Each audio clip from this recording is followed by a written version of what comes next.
Assalamualaikum warahmatullahi wabarakatuh. Selamat pagi anak-anak. Pada periode ini kita akan mempelajari produk kreatif dan kewirausahaan. Membahas KD2 yaitu peluang usaha, produk, barang, dan jasa. Peluang atau kesempatan adalah suatu cara untuk mengungkapkan pengetahuan atau kepercayaan bahwa suatu kejadian akan berlaku atau telah terjadi. Jadi, usaha adalah upaya dengan berbagai daya untuk mencapai tujuan atau sesuatu yang diinginkan. Peluang usaha adalah kesempatan yang dimiliki seseorang untuk mencapai tujuan, yaitu keuntungan, uang, kekayaan, dengan cara melakukan usaha yang memanfaatkan berbagai sumber daya yang dimiliki. Jadi, anak-anak dalam mencari peluang usaha membutuhkan berbagai informasi yang perlu kita cari sebelum kita membuka usaha. Jadi, kita harus tahu peluang usahanya, yaitu yang pertama informasi terhadap minat dan daya beli konsumen. Yang kedua, informasi terhadap seluk-beluk pemasaran produk, barang, atau jasa. Yang ketiga, informasi mengenai penjualan produk, barang, atau jasa. Keempat, informasi mengenai produk, barang, atau jasa. Kelima, informasi mengenai manajemen usaha. Keenam, informasi mengenai modal usaha. Ketujuh, informasi mengenai modal usaha informasi mengenai tenaga kerja. Kelapan, informasi mengenai perawatan peralatan. Kesembilan, informasi mengenai administrasi pembukaan. Kesepuluh, informasi mengenai penelitian pengembangan.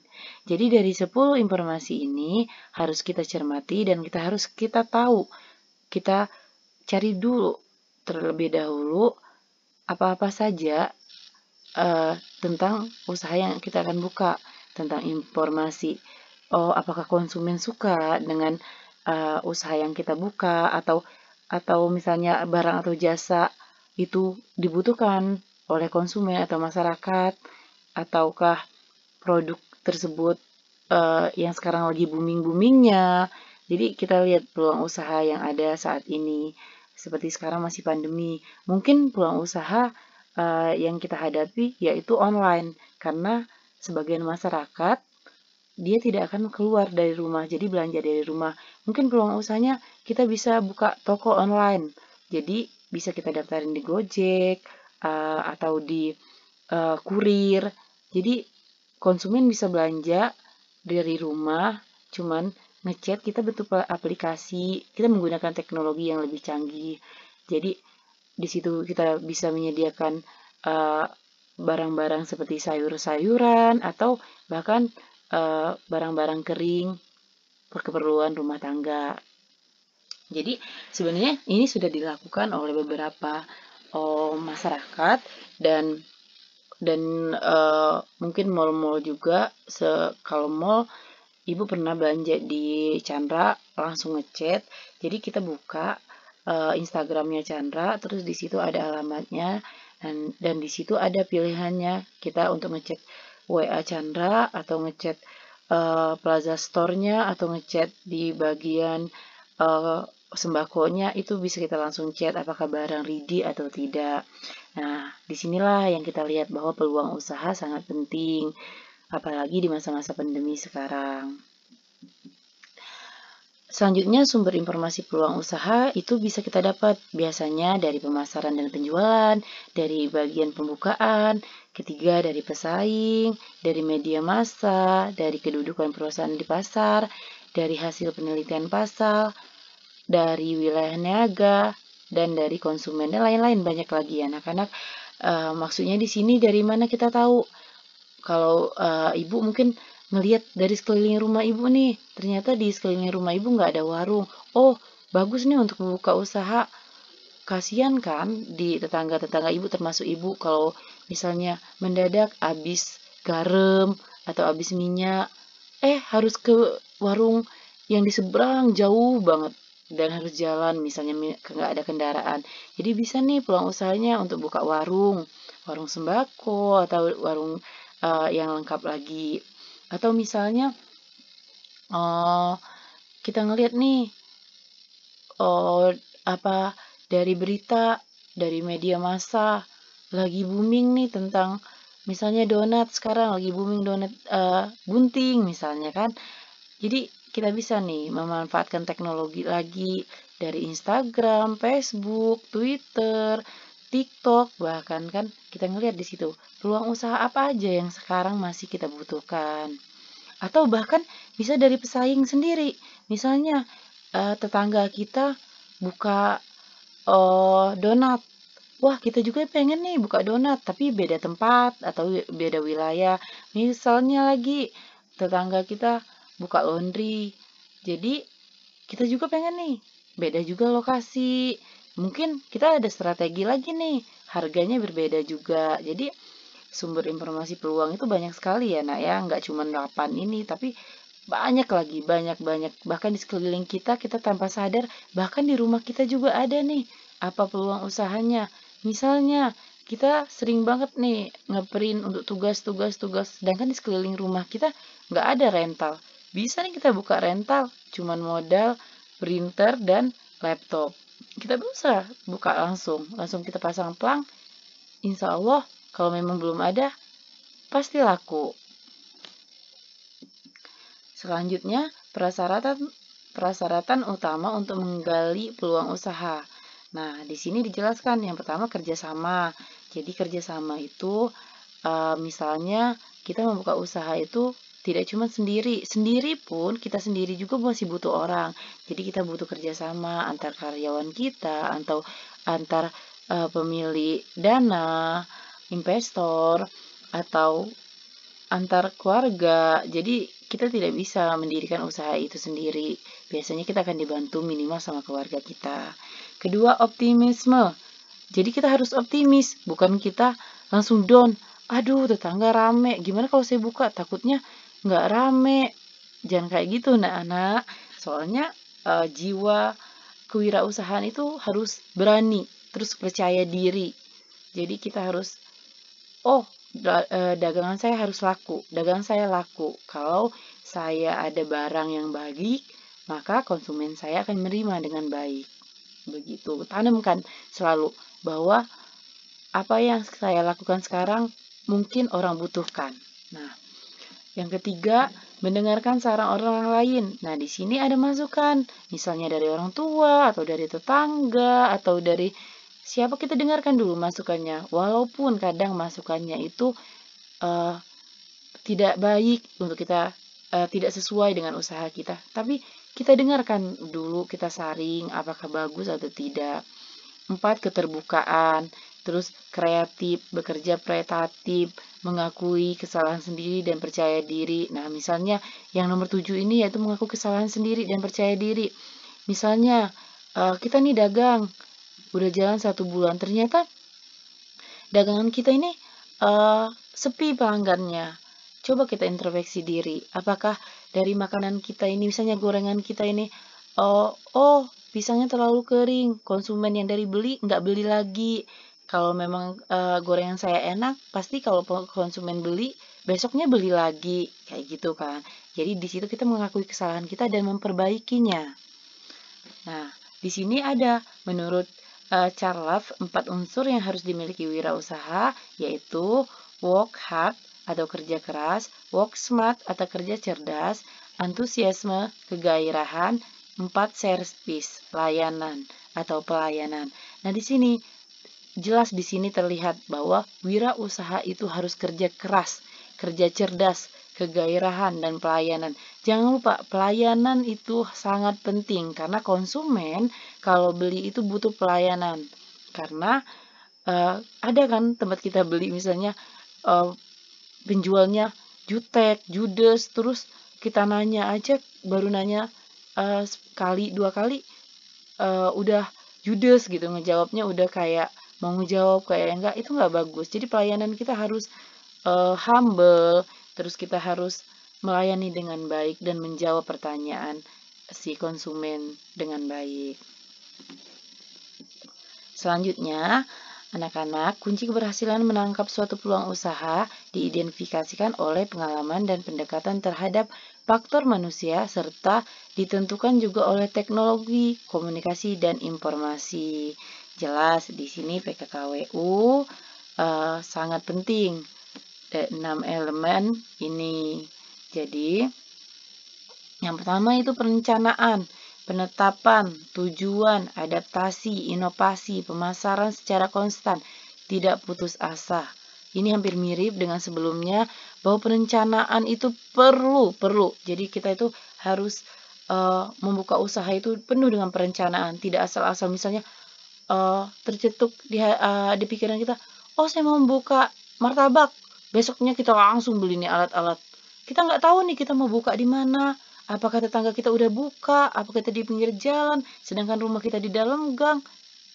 Jadi harus ada perencanaan, baik itu modal, baik itu lokasi, dan lain-lainnya harus penuh dengan perencanaan. Kedua, penetapan tujuan. Penetapan tujuan ini contohnya gini, kita nih jualan tujuannya, misalnya tujuan kita ini untuk konsumen yang hobi makan donat misalnya, atau yang misalnya laundry untuk target kita misalnya untuk perumahan ini. Jadi kita harus ada tujuan untuk membuka usaha itu selain dari keuntungan dari usaha tersebut. Tapi tujuan dari usaha yang kita buat itu untuk siapa?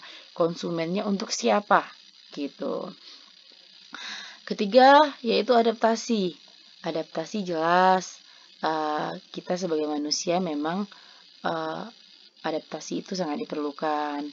Karena usaha itu tidak langsung melonjak tinggi, tapi kita pelan-pelan. Jadi adaptasi kita harus berlapang dada, mungkin sehari kita cuma laku 5 misalnya, besoknya kita laku 10, jadi kita harus beradaptasi dengan keadaan kita.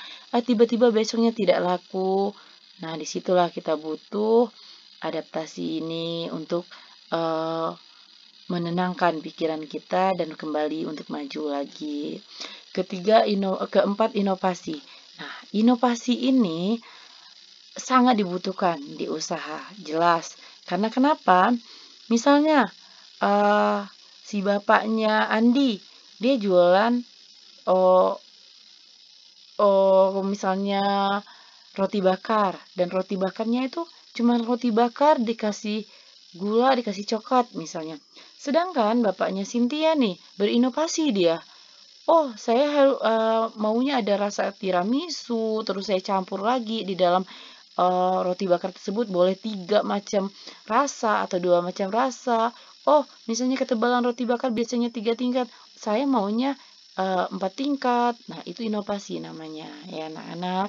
Jadi, namanya usaha itu kita harus kreatif, inovasi kita harus berjalan. Inovasi yang baru dan baru. Kelima, yaitu pemasaran secara konstan. Keenam, tidak putus asa. Seperti yang dijelasin tadi sebelumnya, tidak boleh putus asa. Tiba-tiba tidak laku, dan kita putus asa dan gak mau buka lagi. Bukan. Misalnya, kita harus memperbaiki. Nah, makanya tadi harus ada memperbaiki. Misalnya, mungkin barang kita tidak enak. Mungkin gorengan kita terlalu kering atau tidak manis di pisangnya atau keasinan di tahunya dan tempenya, begitu.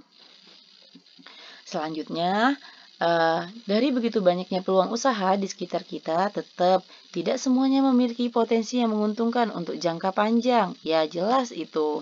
Misalnya, sekarang nih, kemarin misalnya lagi booming mainan anak Pop It.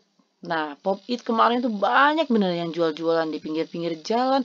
Bahkan harganya pun kalau ibu menggolongkan sangat mahal ya. Karena itu termasuk menurut ibu mainan yang tidak mengedukasi. Karena cuma mencet-mencet aja kayak kurang kerjaan gitu ya nggak anak-anak. Bener nggak sih? Nah, jadi sekarang Pop It itu kayaknya cuma 1 bulan apa 2 bulan gitu boomingnya. Sekarang udah nggak ada lagi. Nah, disinilah kita ngelihat bahwa tidak semua peluang usaha itu jangka panjang. Waktu kemarin masih boomingnya banyak banget yang jual-jualan. Sekarang yang penjual itu sekarang beralih lagi ke jual masker, ke jual sapu tangan. Nah, ciri-ciri peluang usaha yang tidak potensial di sini dia sudah dijelaskan. Punya nilai jual, bukan cuma ambisi tapi sifatnya real atau nyata, benar. Bisa bertahan lama dan berkelanjutan. Nah, jelas di sini berkelanjutan. Jadi, kalau bisa carilah peluang usaha yang selalu akan digunakan oleh konsumen. Bukan bisnis musiman. Nah, yang Ibu kasih contoh tadi kayak Pop It tadi itu musiman. Eh, jadi udah harganya mahal dan tidak menguntungkan, buang-buang waktu, ya enggak? Selanjutnya, skala usaha bisa diperbesar. Jelas, misalnya gini, kita dari buka usaha nih kecil-kecilan, yang tadinya modalnya cuma 500.000. Kita nambah nih varian baru, inovasi baru. Jadilah modal usaha kita 1 juta, atau kita buka cabang di tempat ini, karena di tempat yang lama itu ternyata rame. Boleh nih kita buka, cari sekitar kita analisis. Oh, di sini bagus, belum ada nih jualan kita jual di situ. Jadi, habis itu selanjutnya modal memulainya tidak terlalu besar. Nah, ini seperti yang Ibu jelaskan barusan, yaitu bisa jadi modalnya cuma 500.000. Tiba-tiba sebulan kemudian sudah 1,5 juta. Berarti kan itu sudah untungnya sudah banyak kayak gitu. Selanjutnya, bisnis tersebut profitable. Nah, sudah jelaskan di sini dari beberapa aspek ini bahwa peluang usaha yang menguntungkan, yang jangka panjang itu yang kita cari, yang berinovasi, tidak musiman saja. Faktor-faktor yang mendukung keberhasilan usaha itu ada beberapa macam, yaitu adanya visi misi dan dedikasi tinggi dalam usaha. Jelas di sini. Visi misi kita membuka usaha, dedikasi kita tinggi dalam usaha tersebut yang kita buka. Adanya komitmen yang tinggi. Jelas. Kalau kita nggak ada komitmen, nggak akan jalan usaha itu. Adanya dana yang cukup. Jelas. Setiap kita membuka usaha itu dana pasti kita yang utama yang kita perhitungkan. Adanya sumber daya manusia yang handal dan teknologi yang memadai. Nah, disinilah biasanya inovasi itu berjalan dari sumber daya manusianya dan teknologi yang kita manfaatkan. Terus selanjutnya adanya manajemen yang baik. Jelas di sini. Manajemen waktu, manajemen keuangan, itu kita kalau di wirausaha jelas sangat-sangat dipentingkan. Seperti yang kita bahas di KD pertama. Itu tentang manajemen. Adanya peningkatan permintaan barang dan jasa, jelas di sini. Adanya keterampilan dan pengalaman dalam usaha, iya benar. Ini yang disebut tadi inovasi. Kalau tidak ada inovasi, kewirausahaan tidak akan berkembang. Dan pengalaman, semakin kita mendalami usaha tersebut, maka usaha tersebut akan semakin maju insya Allah. Kalau memang itu berjalan dengan baik, makanya kita harus di sini ada dedikasi yang tinggi, terus manajemen kita yang baik, dana yang cukup, dan lain-lain.